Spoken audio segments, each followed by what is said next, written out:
ugi dipun sengguyung dening Pak Carik, Pak Yanto.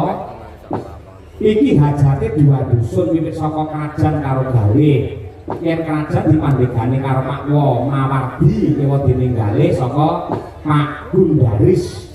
Ya, kaya sing diaturake ngarep mau iki swadaya per rumah ya kuwi 100.000 ditambahi donatur mligine utawa donatur utama saka tambang bungkus Adiguna nenggih Bapak Gundaris kalian Pak Heru Agus ditambahi APBDes lan ugi sinengkuyung dening pangestunipun para sepuh adi sepuh para kiai alim ulama eling Banyumasan kalian sugih tanpa bondo. Sekap semanten Mbah Salam kula Mbah Dali ya Sendro dhisik iki diaturake eling-eling Banyumasan dhisik. Sing lembang sing dawa engko nyuwun karo Ibu Sukesi Rahayu ewadene sing kepareng beksa cara Banyumasan ya kuwi Mbak Tri Hastuti Retnawati.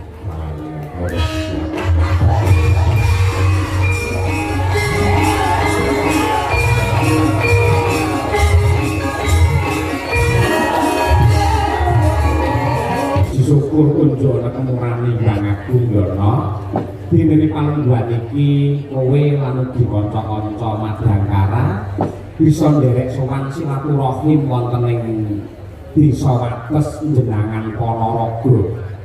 Ya, dalam rangka bersih desa ya Pak. Dalam rangka bersih desa ngestokake dawuhe Bapak Kepala Desa Pak Munaji. Pak Munaji yayine Grapyak Semanak, yayine alus, lembah manah, sangat melayani kepada warga masyarakat. Wis pirsa karo Pak Munaji kowe Mak. Wis malah panjenengane wis nate tindak ana ing Buku Karanganyar. Waton kepareng lenggah ana ing sisih kono, sisih tengen kono, golek ana kiai sing gagah gedhe dhuwur ya kuwi Pak Munaji. Gagah gedhe dhuwur tegese sing gagah kuwi cita-citane sing dhuwur ki manggayuwe untuk memakmurkan dan memuliakan menyejahterakan warga masyarakat Desa Wates yang tercinta. Tepuk tangan untuk Pak Lurah. Ya, Pak Munaji luar biasa nggih ngrangkani marang kabeh para warga masyarakat apa kersane masyarakat diwujudi watone hanjot marang kebersihan. Iya, banjur periode yang kedua ini dalam rangka bersih desa Pak Munaji kepareng wayangan wis ping pira Pak. Alhamdulillah lagi pisan iki kok ya. Ning muga-muga ini bukan yang terakhir namun pijakan awal ya. Sapa ngerti banjur panjenengane besok tahun ngarep lak wis purna. Ya, monggo kepala desa iki bisa 3 periode saged. Muga-muga tetep ditresnani karo para warga masyarakat ing Wates kene satemah dipercaya dening para ngambula kabeh anggene nata lan ugi ngayomi saking para warga Wates. Iya, ngono ya Pak. Kaya ngono kuwi ugi matur nuwun karo Bu Lurah Bu Kades. Lan ugi ibu-ibu PKK sedaya kemawon juru ladi mboten katalungkan dhumateng panitia ingkang dipandhegani kalian Pak Susilo Budi. Pak Susilo Budi sing sore mau kepareng-pareng dawuh panjenengan dasare Kyai Budaya guru pisan kula ya ning ngendika ya sastrane runtut sangat luar biasa. Iya, ngono ya Pak. Ugi dipun sengguyung dening Pak Carik, Pak Yanto. Iki hajate dua dusun wiwit saka krajan karo gawe. Yen krajan dipandhegani karo Pak Mawardi ewa dening gawe saka Pak Gundaris. Ya, kaya sing diaturake ngarep mau iki swadaya per rumah ya kuwi 100.000 ditambahi donatur mligine utawa donatur utama saka tambang bungkus Adiguna nenggih Bapak Gundaris kalian Pak Heru Agus ditambahi APBDes lan ugi sinengkuyung dening pangestunipun para sepuh adi sepuh para kiai alim ulama ingkang kepareng ngayomi dhumateng saking warga masyarakat ing Wates. Iya, ngono ya Pak. Kaya ngono mau sore mau wis ana ruwatan ala kene ya. Sing dipandhegani karo Mbah Miskan. Ya ngono kuwi. Ugi ana doa bersama saka ibu-ibu muslimat saka kadang-kadang ansor malah wingi iki ana pentas karawitan di Sawates sing nyatane wates kene iki kagungan gamelan kuwi sing cacahe petang set nggih kabeh paguyuban pentas koneng kene diwadahi dening paguyuban Pakoso Laras tegese wates kejaba desane Gemah Ripah Loh Jengawi wargane guyub rukun tentang Raharjo. Desa Wates juga desa yang berbudaya yang menjunjung tinggi yawi harkat martabat bangsa melalui yawi seni budaya mriki karawitan lho. Ada bener kaya mengkono Pak. Nadyanto mriki piniji sowan ning kene ning marang tanpa upama kok nok jan panitia nyelok perangkate bergas. Aku sak kanca sowan langsung ya karo Pak Lurah langsung diponggo Pak Dalang mriki mangke menawi dhahar teng mriki menawi badhe ngesakaken dandan teng mriki kamar mandi mangke teng wingking TK kathah sanget Pak Dalang akeh nek limo kok pira kamar mandine nek kabeh belas nek lampune ayo lawange sing rubuh sitok dadi aku nguyung meni bokong kuwi tak nggih lawang ben lambu Bukadane lawange Pak Lurah mesane. Ayo paten sing dipenggali ya tenan kanggo. Lah gane ngawi kebelet uyuh tur dasare peten ndedhet wis tak uyuhi bae ember. Ayo. Suarane ya luar biasa iki guyon. Iki guyon kan akrab karo Kyai Wates kene yang sangat luar biasa. Wis ewoke kaya ngene, lapangan sing semene jembare nyatane tumblek-blek. Mergo pangandikane para panitia pancen Kyai Wates kene maniak ning budaya, maniak ning wayang, remen karo seni tradisi. Ya, nadyanto awake dhewe rong ate sowan rene ning biyayi kene wis asring mirsani ning YouTube lan uga mirsani ning Sakti TV. Oh, kemenangan Pak Lho, bengi awake dhewe bisa secara langsung ketemu karo warga masyarakat ing Wates sedaya kemawon. Mugi-mugi amal kesayanganipun warga masyarakat Wates dipandhegani diayomi karo Pak Kepala Desa menika dados amal jariah ingkang sae lan ugi saged dados sarana berkah tumrap sedayanipun andayane dhumateng Desa Wates wiwit ing ratri menika ngantos pungkasaning jaman wontenipun Rahayu lan Rahayu Durga Mendak Kala Sirna Yuwana Basuki pinaringan tebih saking sukar sakit lan sambikala pinaringan rezeki ingkang melimpah ruah kebak barokah lan ugi pinaringan putra ingkang soleh lan solehah tentrem lahir batin selamat dunya tekan akhir Allahumma amin sembahun iki akeh pamundhut ya Pak nggih gemene wektu nduk mergo niku ya ana bintang tamune ya kuwi Mas Bareng pacitan karo Mbak Eka uget-uget iki diwaca dhisik salah siji dhisik ya Pak saking Mbak Susilo AS nah iki ya ngatur dhumateng Pidalang Cahya Putadi assalamualaikum warahmatullahi wabarakatuh. Waalaikumsalam yo gending podang kuning Sri Bening gending menika kula aturaken dhumateng masyarakat Desa Wates sumrambah para ingkang kepareng midharetaken wonten pundi kemawon kula suwun ingkang nembang mangke Mbak Eka uget-uget nggih ingkang nembang nggih Mbak Eka uget-uget monggo siap mangke kula aturaken ana siji kas mulyane disusulke ya Assalamualaikum warahmatullahi wabarakatuh. Waalaikumsalam Pak Dalang kula Mbah Dali Dalih RT 3 RW 1 Wates jenengan nyuwun gending eling-eling Banyumasan kalian sugih tanpa bondo cekap semanten Mbah salam kula Mbah Dali ya sendro dhisik iki diaturake eling-eling Banyumasan dhisik sing nembang sing bawa engko nyuwun karo Ibu Sukesi Rahayu ewadine sing kepareng beksa cara Banyumasan ya kuwi Mbak Tri Hastuti Retnawati apa ini kuwi nek joget Banyumas iku ulun apa ayo mila bekese mang bawani ruyen langkul Banyumasan saderenge bawa sampeyan minangka wakil Waranggana lan ugi kadang-kadang pengrawit ngaturke panuwun marang sagung para panitia lan ugi warga masyarakat Wates yang tercinta. Monggo. Assalamualaikum warahmatullahi wabarakatuh. Masya Allah, Bapak Ibu, kula dalu niki jan remen sangat hati kula. Minangka dados seniman kesinden, kula ditimbali ing warga masyarakat Wates niki marem sangat. Awit napa dalu niki ingkang mirsani kathah Pak Dalang. Nggih. Panitiane ugi grapyak semangat. Tur mboten cuthak. Nah iya. Wau to, menika bapak-bapak kali ibu laden namung tamu, pas kula teko blupoh ngoten lho. Bu Kesi monggo-monggo sedaya Bu Kesi, monggo dipunjuk, monggo dipundhar. Engko dereng enten apa-apa blas. Niki sak saking bukuwe panjenengane para leladen wau. Terus kula men sanget bar niku seborawon teko. Soto. Teko. Sak terima sedhi teko nek langsung ditukokne karo Mbak Tuti. Nanti ngumpulin naskahku.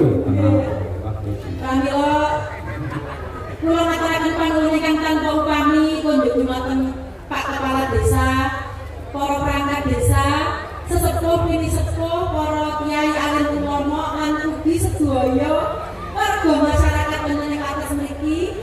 Dalem niki bojo kula Mas Tahyapun tadi sampun panjenengan percaya mlipur warga ageng wonten Wates mriki. Kula ndedonga mugi-mugi warga dusun Wates mriki sasampunipun ngawontenaken upacara bersih desa, desa mriki tansah ditebihaken saking bilahi. Diparingi keselamatan sedaya keluarganipun, dipun paringi murah rezekinipun, dipun paringi keselamatan donya kaping akhir. Matur suwun Pak Dalang sampun. Sampun. Gandeng sampun jenengan dongani yo saiki berkati dadi dong. Nah, kaya mudin ya. Terima kasih. Kumlek-blek Bu Kesi itu apike Kyai mirsani wayang iki kebak tata krama. Sing mirsani kepareng pinarak lenggah kuwi kakung putri iki campur, ora didewek-dewekke, ora dikelompok-kelompokne campur aduk. Ning nyatane mboten geger, mboten wonten ngerti jegan. Itulah etika orang Jawa dalam mirsani wayang kulit. Mula Kyai bersih desa kalau syukuran apa wae, tontonan sing paling khidmat, tontonan sing paling tentrem, adem ayem adalah wayang kulit. Apa nek ing Wates nadyan sak lapangan sing kepareng rawuh jenjeng permanen mboten wonten ingkang geger. Tepuk tangan untuk warga masyarakat Wates yang tercinta. Yo. Ijolon Tuhan. Ayo iki. Cara Banyumasan.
Siap Kang Tuti. Eling eling kula eling gunungane setan.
Dia penyemangat.